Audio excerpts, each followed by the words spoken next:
Okay, hello everyone. Welcome. My name's Eloisa Ramos, and I'm here with my friend Connie. Hi, Connie. Hello. And we're continuing with the study of the text of A Course in Miracles. So we are still working on chapter 18, the passing of the dream. And we're on section 6, beyond the body. Okay, paragraph 1. There is nothing outside you. That is what you must ultimately learn.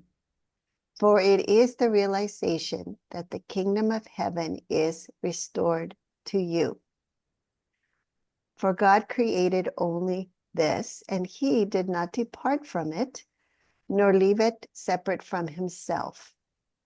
The kingdom of heaven is the dwelling place of the Son of God, who left not his Father and dwells not apart from him. Heaven is not a place or a condition. It is merely an awareness of perfect oneness and the knowledge that there is nothing else, nothing outside this oneness, and nothing else within. Okay. Okay, so this paragraph, begins a little abstract, but it's because, this is about beyond the body. Okay, now, most of us have taught ourselves to see with the body's eyes. Okay. And when we see with the body's eyes, we're using the body as the self, as the reference point. And therefore, with that reference point, it seems like the whole world is outside of us. Does it not? Yeah, exactly. Okay. And what this is saying is that perspective is an error. Okay, because there's nothing outside of us.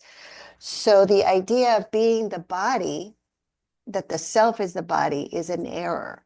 Okay, we're not the body. So this is saying that our dwelling place, okay, as the Son of God, who is not a body, is the kingdom of heaven. Okay, the kingdom of heaven is the mind of God. So sometimes the Course says that we are, thoughts of God. We are the thought of God, of the mind of God. Okay. And thoughts do not leave the mind. Okay. Because the mind is the thinker of the thoughts, right? So you can't have a thought that's by itself without the mind thinking it. True? A thought cannot be an entity in and of itself. It has to Yeah. be thought by a mind. Okay. That is its source. Where does the thought come from? Okay, well, it Yeah. doesn't exist unless the mind thinks it, right? I don't know. Everything is so abstract. It's wow. They're not just out there. Okay, all right. Okay, well, let's contrast that. Okay. Okay. The ego thought system is a thought system where the thoughts that we believe are true tell us that we are a body, that the self that we are is a body. So Yeah. it's telling us something that's not true. It's an error. Okay. All right. And that same thought system projects everything that is physical, including the body. Okay. So the ego thought projects, and that's why we see separation, because we're looking, when we look through the body's eyes, we're looking we're looking through a filter that is the ego thought system.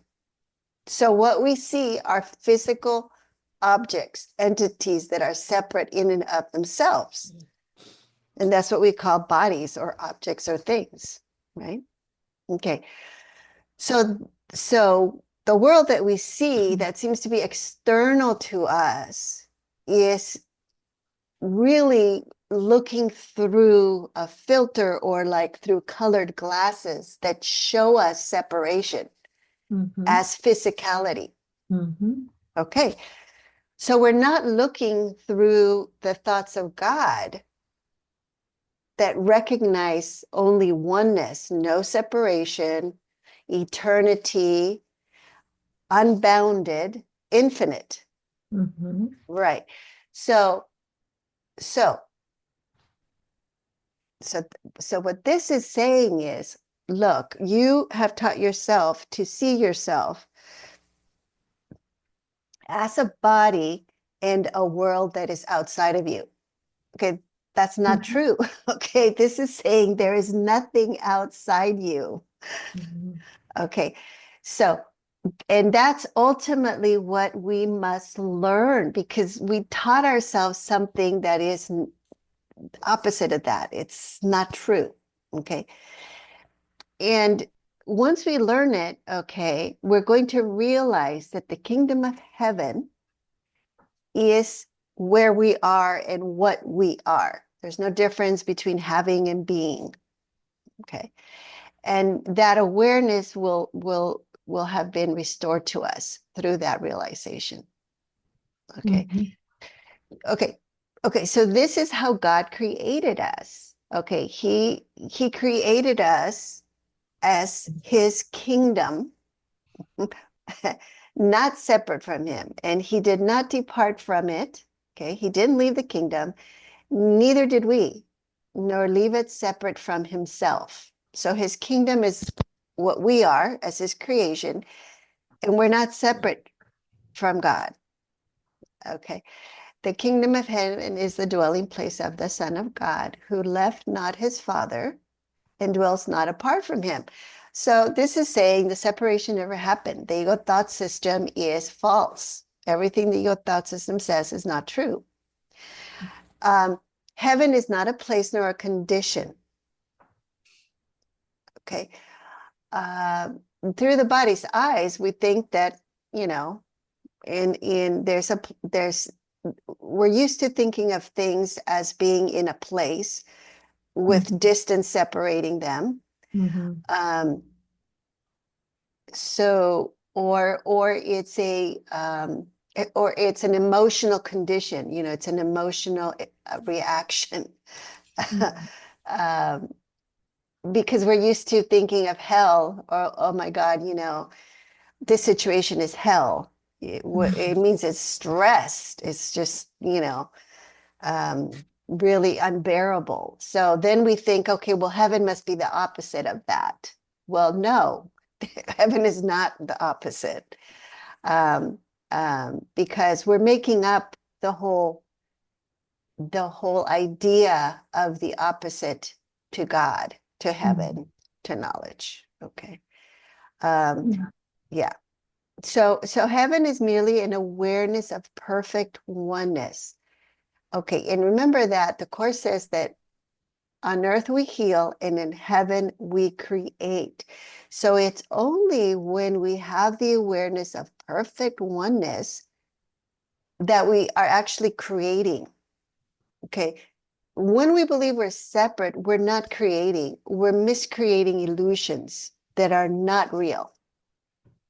Okay, we're miscreating a world of attack, okay, that is an illusion and is not real. So the mind that believes that it can attack is the ego thought system. It's not the mind of God. So mind of God does not attack. It's only eternal love. It has no opposite. Okay. And so the knowledge that there is nothing else. So that's the end of the dream of illusion. When we have the awareness of perfect oneness. Okay. There is nothing else, nothing outside this oneness and nothing else within, because there is no separation. There cannot be out or in. There can be no opposites. There can be no distinction that makes the comparison even possible, to be able to, you know, to see distance or to compare and say one is in and one is out. Mhm. Okay. All right. Paragraph 2. Okay, 2. What could God give but knowledge of himself? What else is there to give? The belief that you could give and get something else, something outside yourself, has cost you the awareness of heaven and of your identity. And you have done a stranger thing than you yet realize. You have displaced your guilt to your body from your mind. Yet a body cannot be guilty, for it can do nothing of itself. You who think you hate your body deceive yourself. You hate your mind, for guilt has entered into it, and it would remain separate from your brothers, which it cannot do.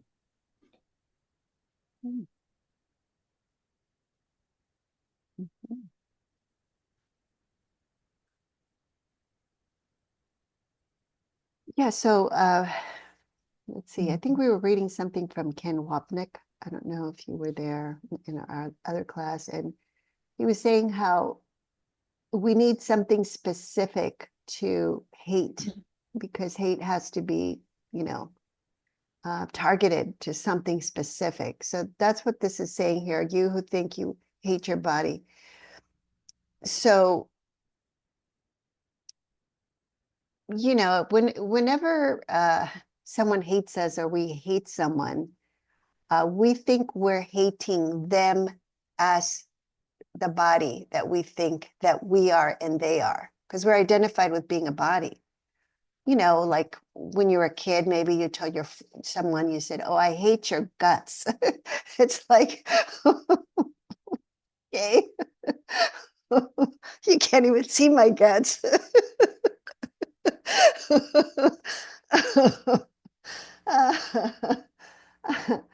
But I mean, it's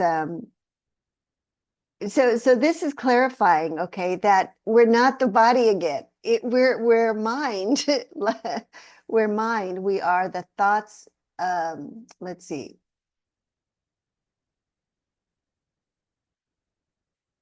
This is beyond the body. So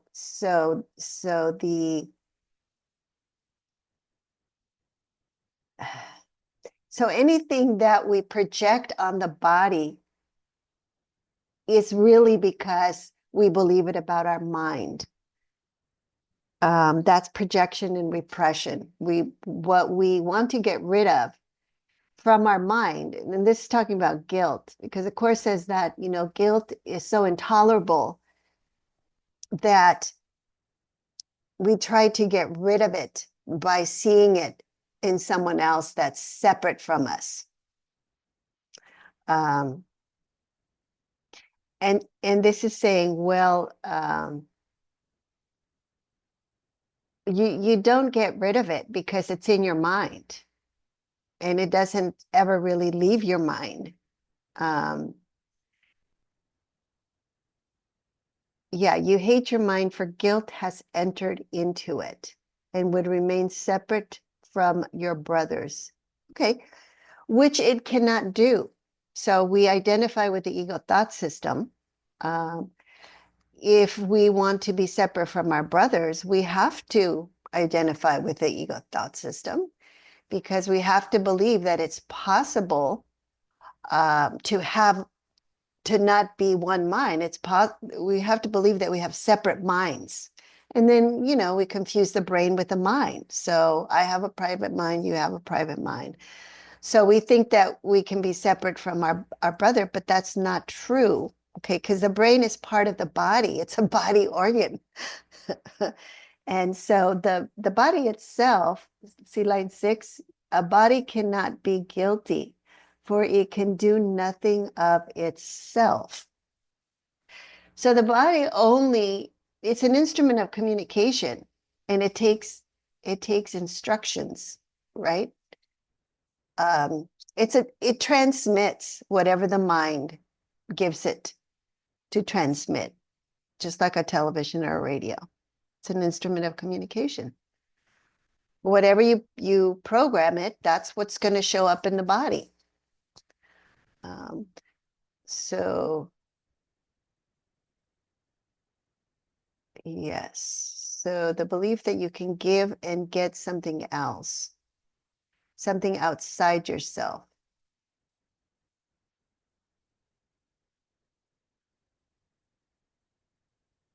Has cost you the awareness of heaven and of your identity. Yes, so as long as we're trying to, you could give and get something else. So the idea that what we are is not how God created us, is the idea that we have changed ourselves. Okay, we're no longer whole and complete. And so we're always trying to get something. We're needy and we're always trying to get something, and we think that it's separate from us. So we're looking at it as we have to go get it from outside of us. Or if we believe that, the wish for specialness, I'm going to believe that I'm special and I have something that you don't have, that I can give you if you give me what I don't have. So, uh, so we're both incomplete, okay, but special. So that's the ego thought system. Okay. All right. Number 3. Minds are joined, bodies are not. Okay. So only by assigning to the mind the properties of the body does separation seem to be possible. And it is mind that seems to be fragmented and private and alone. Its guilt, which keeps it separate, is projected to the body, which suffers and dies because it is attacked to hold the separation in the mind and let it not know its identity. Mind cannot attack, but it can make fantasies and direct the body to act them out. Yet it is never what the body does that seems to satisfy. Unless the mind believes the body is actually acting out its fantasies, it will attack the body by increasing the projection of its guilt upon it.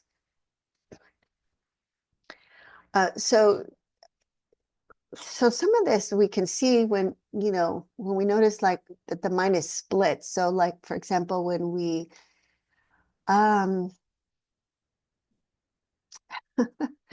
when we really, what's the word, criticize ourselves, when we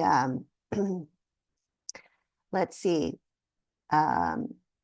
when we ridicule ourselves, right? Like if we make an error or something, we'll say something like, oh gosh, that was so stupid. How could I be so stupid? Things like that. So so the mind projects the guilt onto the body as if the body was the cause of what it was doing, right? So it blames the body. It's because it thinks it's itself.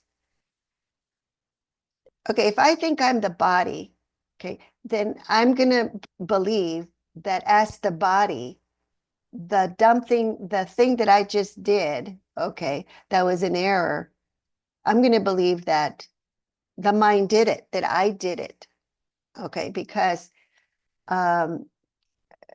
see, we're believing here that the mind, only by assigning to the mind the properties of the body does separation seem to be possible. So we assign to the mind the properties of the body. We say, okay, well, the mind is the brain. Okay, so that was really stupid. What's wrong with my brain? If I make a mistake, why didn't I think of that? So and so is smarter than I am. Or let's see. So then it's as if we're a body with a mind of its own. That's really we think it's a brain. So we confuse it we confuse it.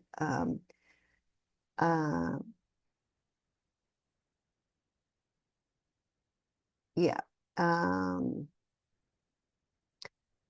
Yes. So the mind doesn't want to look at the error within itself.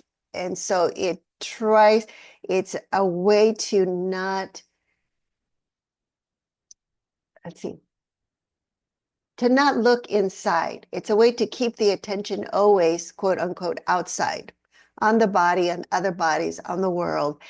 And we project all of the blame onto those things, okay? Rather than rather than recognize and look at where the instructions are coming from for what we're doing, which is our mind.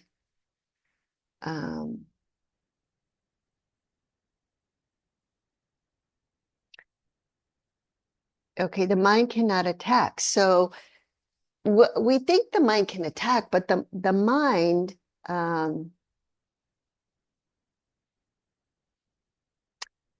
even the ego thought system is just one ego thought system. You see, the separation is, we can only perceive the separation with the body's eyes.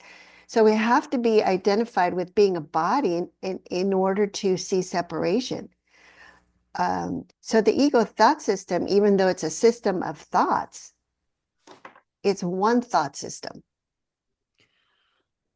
So are we saying the brain can attack? I mean, No, okay, the brain so cannot attack. yeah, but it's okay. So The mind is the one that makes fantasies about believing it can attack, and then it directs the body to act out those fantasies. okay, So in other words, fantasies. they're Okay. fantasies, because I can say, you know what, I know what's going to piss off Connie. Okay, if I say such and such and such and such, it's going to really piss her off. So so my mind can make up a fantasy that says, oh, I'm going to attack her, because she hates to be called, I don't know, skinny or whatever. Okay. Or something like that. So I would be saying something and you would be reacting to it as if it was an attack. Okay. All right. Okay. All right. But but it's not really an attack, okay? Because it's a It's a thought coming from your it's a crazy mind. fantasy. Yes, it's a I- fantasy of seeing you as your body and as the shape of your body. That's why it's not real. Because I'm not seeing you as you really are, as God yeah. created Okay. you. All Yeah. right. They're all fantasies. I haven't heard that word used much Uh-huh. in Yeah. the book. Have you noticed? I mean that anyway, Yeah, it that's does use just it, but maybe yeah. later on. Yeah. Okay, yeah. So that makes it more sense like that. Yeah. Fantasies and direct the body to act them out. Okay. Mm-hmm. Yeah. Does Yeah. Yeah. Unless the mind believes the body is actually acting out its fantasies, it will attack the body by increasing the projection of guilt on it. hmm.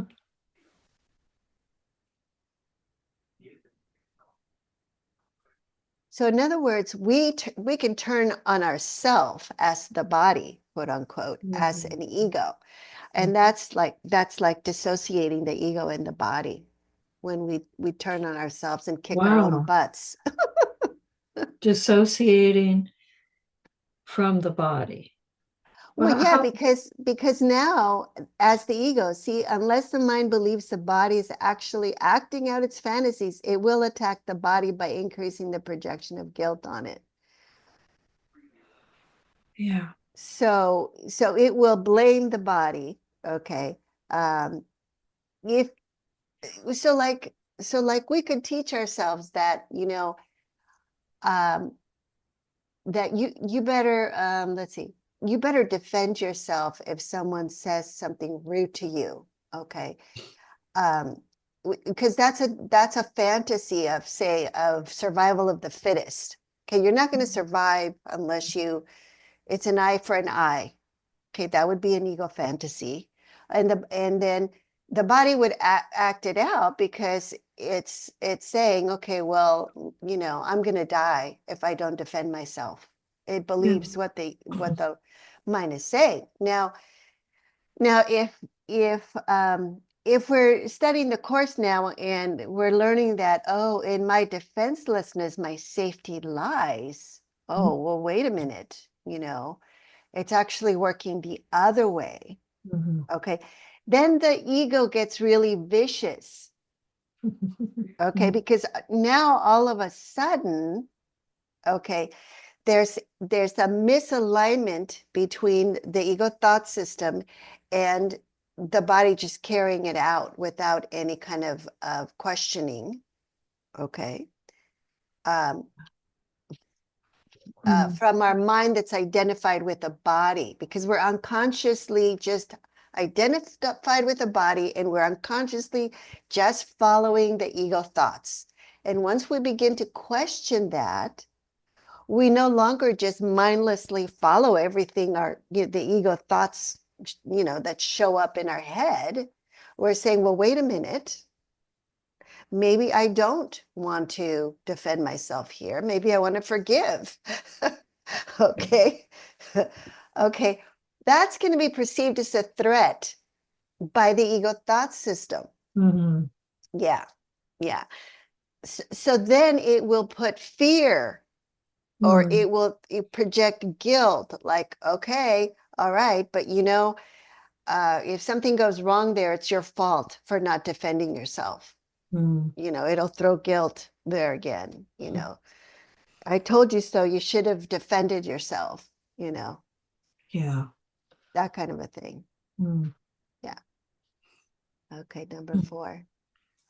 Okay. In this, the mind is clearly delusional. It cannot attack, but it maintains it can and uses what it does to hurt the body to prove it can. The mind cannot attack, but it can deceive itself. And this is all it does when it believes it has attacked the body. It can project its guilt, but it will not lose it through projection. And though it clearly can misperceive the function of the body, it cannot change its function from what the Holy Spirit establishes it to be. The body was not made by love, yet love does not condemn it and can use it lovingly, respecting what the Son of God has made and using it to save him from illusions. Well, that's interesting. Yeah.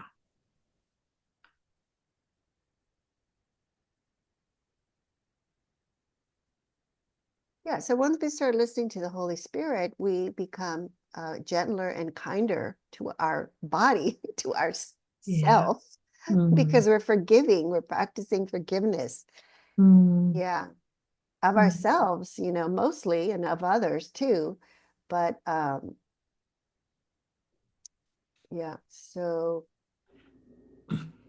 the Holy Spirit's using what the ego made, because the body is part of the illusion of, the projected physical world. So anything that the ego makes, the Holy Spirit can use for healing. It's so funny that line, the body was not made by love. And so, that's what everyone thinks. Oh, the baby was made by love, or bodies Yes. made by love. And wow. Yeah. Well, yeah, I mean, it's procreation is called making love. Yeah. Yeah. It's a whole religious thing too. Boy. Yeah. Yes, because we believe that God makes physical things, okay? Yeah. But physical things are impermanent. Mm. And so it's not possible that it's something that's eternal. Yeah. Yeah.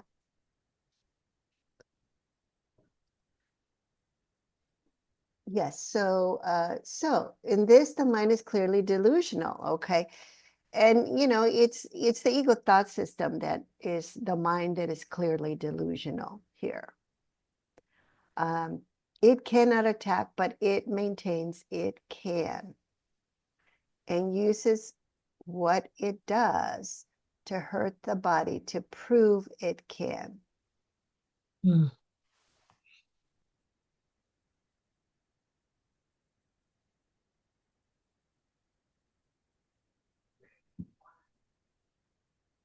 Okay, the mind cannot attack, but it can deceive itself Mhm.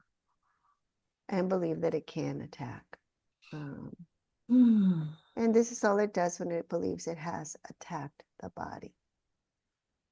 And that's why the miracle, undoes all of those beliefs, and therefore all of the quote unquote symptoms of the attack are completely undone. They just poof.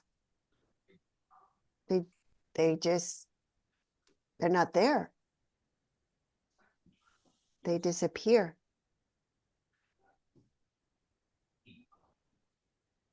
Yeah, so this is what I was saying about the projection of the guilt. It can project its guilt, okay, because that would be an attack, but it will not lose it through projection.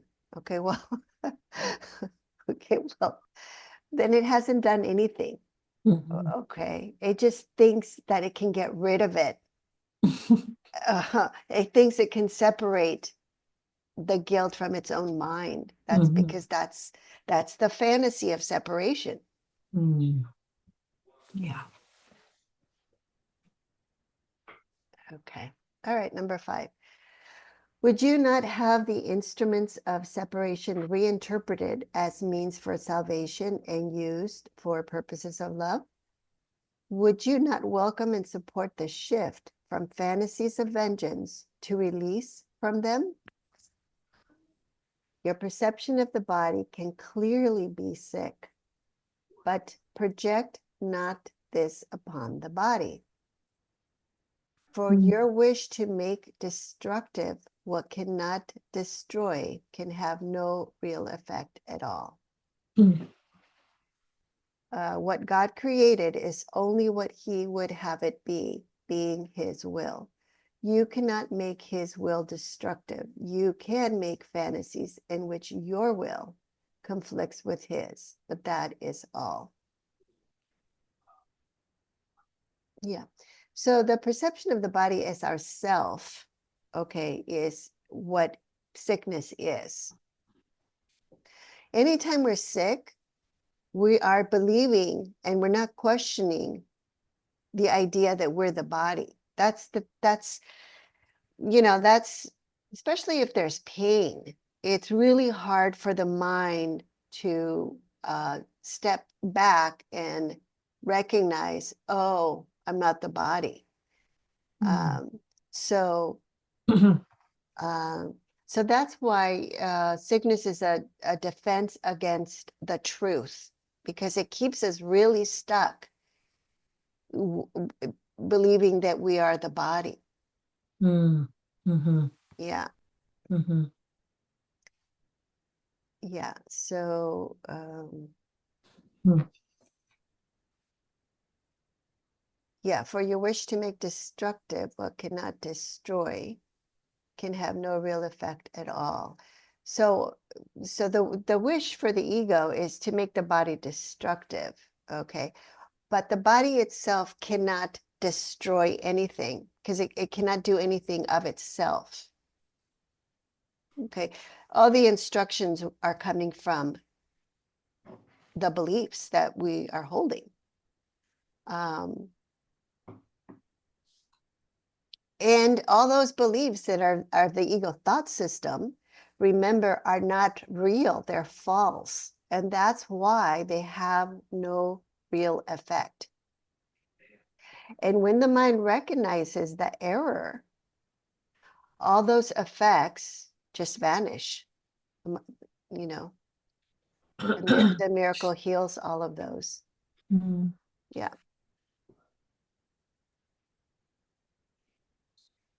Yeah. So what the self that God created is eternal spirit and not the body. It's only what he would have it be, being his will. So you cannot make his will destructive. So the fantasy is that, oh, we're a body and the body is destructive. So, but you can make fantasies in which your will conflicts with his, but that is all. So it's a fantasy. Yeah. To believe that our will can be in conflict with the will of God, which means that there's no way that we can attack God. Right. Yeah. But we're constantly in that state. Because it's a fantasy where we believe that my will, not your will. Yes, because we believe the separation happened. Yeah. Yeah. And we're no longer part of God's will. Mm-hmm. Yeah. So we haven't accepted the atonement. Yeah. Okay, number 6. 6. Is that right? I think so, because I think I just read 5.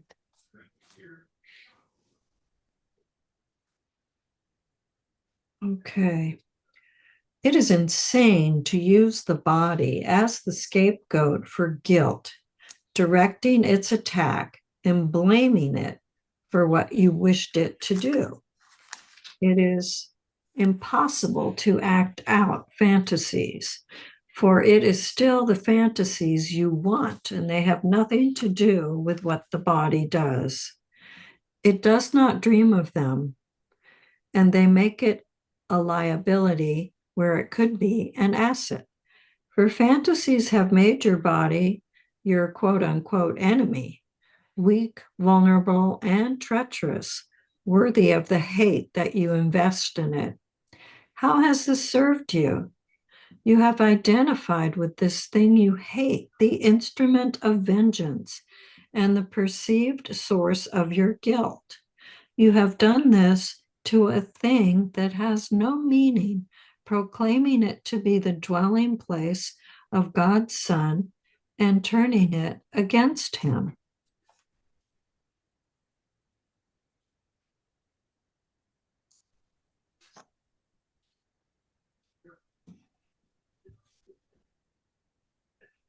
Yeah, I mean, a lot of times we look at, for example, impulsivity. It's almost as if we have no control over what the body does, right?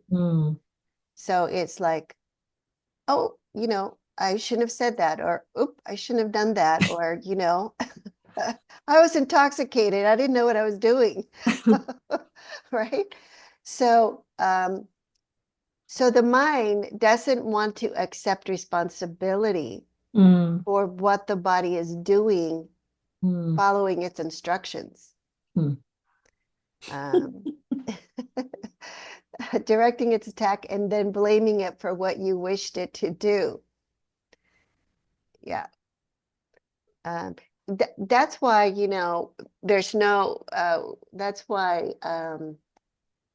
let's see. That's why we say, oh, that was a Freudian slip, right? Because the mind's real intention is showing up accidentally. Whoops. Yeah. Yeah. Yeah. Okay, so. Wow. Fantasies. Yeah, so I mean, fantasies,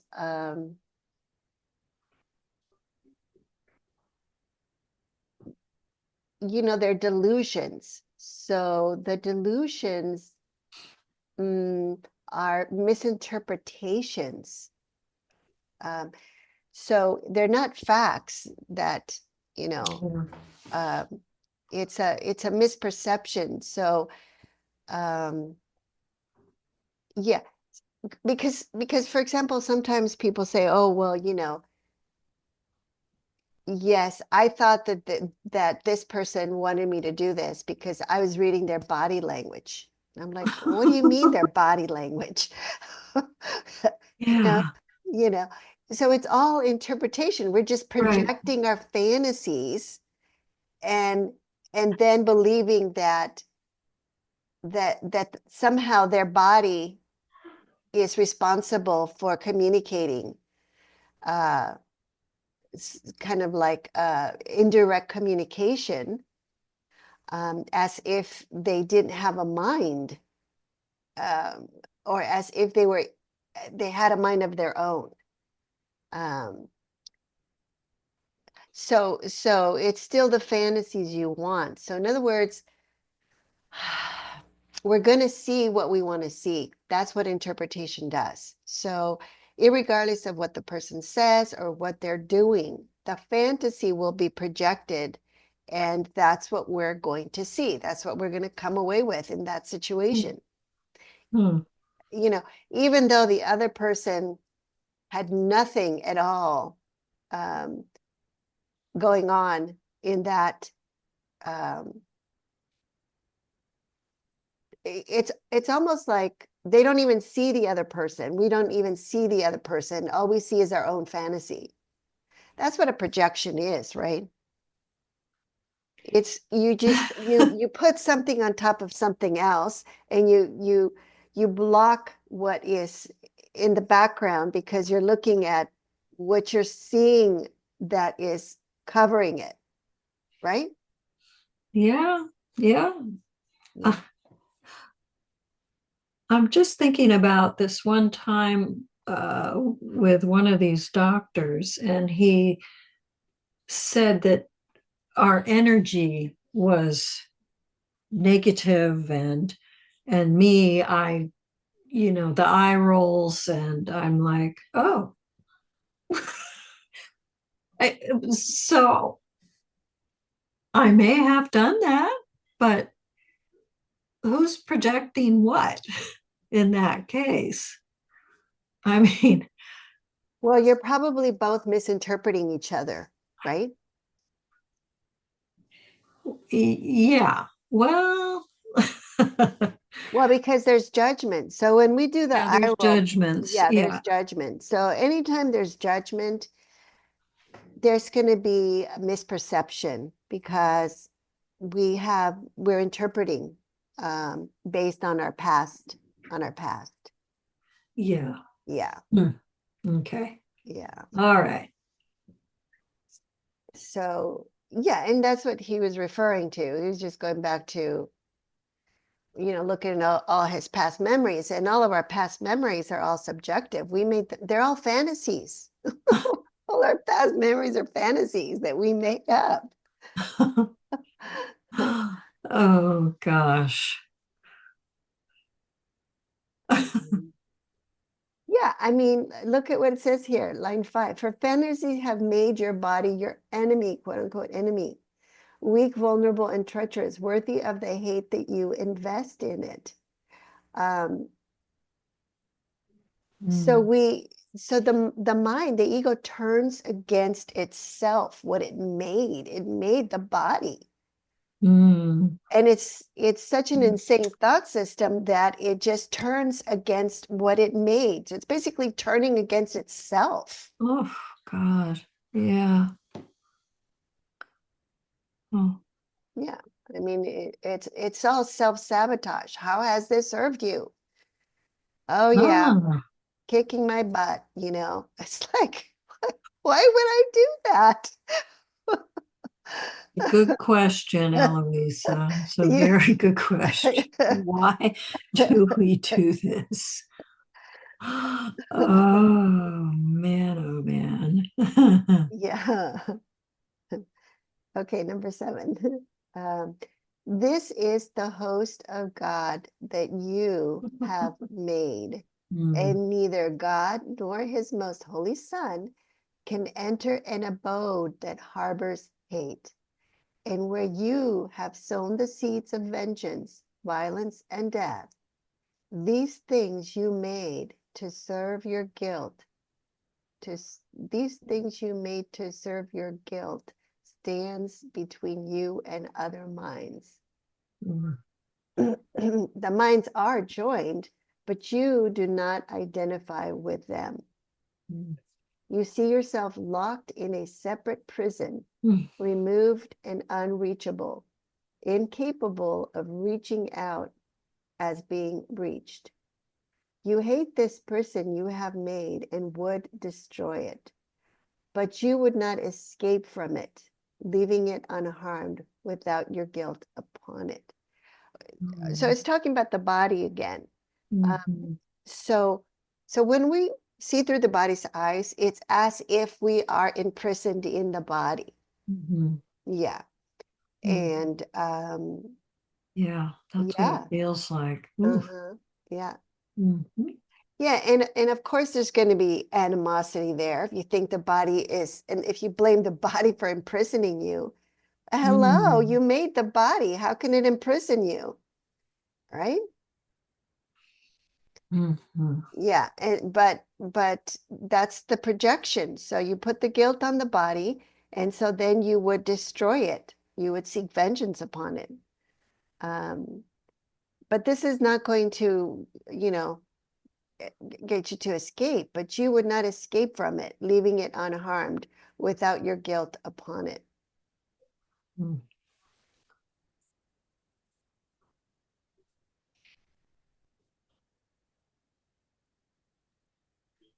Yeah, so the you is, the ego, self-identity that made the body as the host for the self, as the self. This is where I abide inside a body. When I look through the body's eyes, that's what I think I am. Neither God nor his most holy Son can enter an abode that harbors hate. So the mind, our true self, is not in the body. See, we say, well, you got to go within, but we're not talking about the body. We're talking about the mind. And the mind is not in the body. Yeah, that's a good point. It seems like it is. Yeah, but where would it be? It would have to be an organ. It would have to be made of flesh. I mean, a lot of the religious teachings tell you that the spirit is within you. So you literally think that it's your soul that's stuck in there. Yes. Yes, and that when the body dies, that the soul somehow escapes from it. Yes. Okay, well, what it says here is neither God nor his most holy Son can enter an abode that harbors hate. So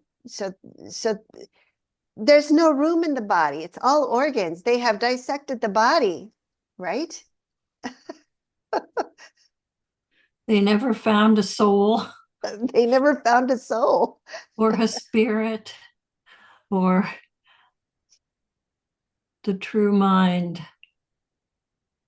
Yeah, because it's not in the body. Remember, the body is a projection. Right. No, I'm just thinking out loud this stuff and thinking, well, that's interesting because, as far as meditation, you think, at least I think of, I'm going somewhere up in here to meditate. But where the hell am I going? When I meditate, I guess I'm just, boundless. It's just, What would you say to that? To what? Yeah, Well, I don't look at it that way. When I'm in the present moment, I don't see any difference between meditating and being in the present moment. there's just a recognition of oneness. So it actually goes beyond the body. Yeah, that's interesting. I'm thinking about the lesson for yesterday. It was like, still in the early lessons, and it was the first one that really talked about a meditation process of going deep within and sinking down in the body. Okay, Yeah. so when you sink down is because you want to bring your attention to the present moment. So it's not that it's that you're using the body to not dissociate from it, so that the attention is fully present and not somewhere else, dissociating from the body.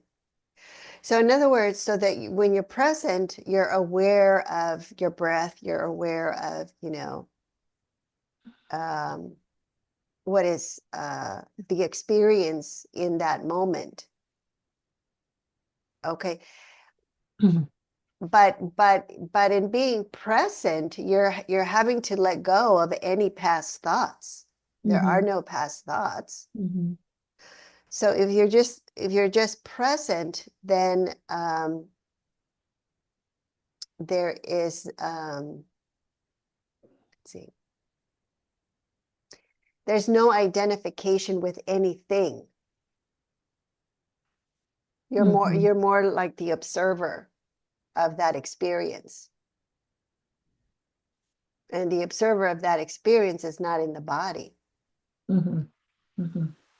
Hi, sweetie. Hi. Yeah, see line 4, it says the minds are joined, but you do not identify with them. Mm. Um, yeah, that's line 5. You see yourself locked in a separate prison. So Mm. Yeah. yeah. Mm-hmm. Mm. Yeah, it's still that. Yeah. Mm. Yeah. Mm. Okay, well, so that's paragraph 7, Connie, and there's still 7 more to go. So do you want to just stop here? Yeah. Why don't we do that? Okay. All right. We'll pick up next time then. Yeah. Okay. Well, thank you. Thank you, Thank everyone. you. Yeah. Okay. All right. See you next time. Lulu.